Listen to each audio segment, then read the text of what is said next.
Messi আমার আব্বা, Messi আমার আব্বা। মেসি আমার বাপজান। গ্রাউন্ডের পতন হয়েছিল মুসার হাতে, সেই মুসা মেসি হয়ে ফেরত এসেছে।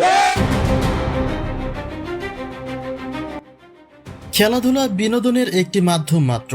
লিওনেল মেসি বিশ্বের অন্যতম সেরা ফুটবলার হিসেবে অসংখ্য মানুষের ভালোবাসা ও সম্মানের পাত্র।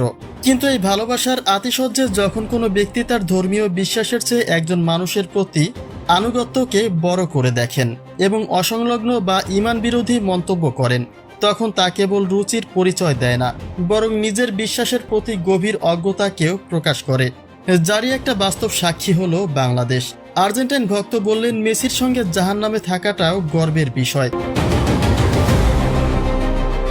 একজন ব্যক্তির প্রিয় খেলোয়াড়ের প্রতি ভালোবাসা থাকতেই পারে, কিন্তু সেই ভালোবাসার বহিঃপ্রকাশ যখন নিজের বিশ্বাসের মূল্য ভিত্তিকে আঘাত করে, তখন তা অবশ্যই উদ্বেগের বিষয়।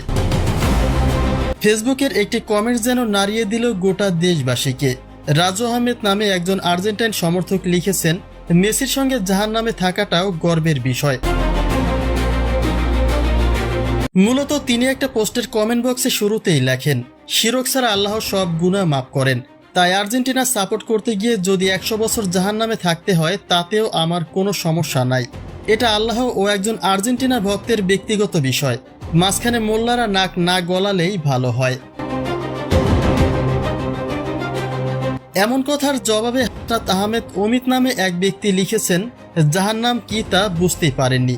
আর সে কথার পাল্টা জবাবে রাজু আহমেদ মেসির সঙ্গে জাহান্নামে থাকাকে গর্বের বলে দাবি করেন। যে নেককারজনক মন্তব্যে নির্বাক যেন গোটা মুসলিম বিশ্ব, কেননা এদের মেন্টালিটি কোন পর্যায়ে চলে গেছে সেটা বলার অপেক্ষা থাকে না।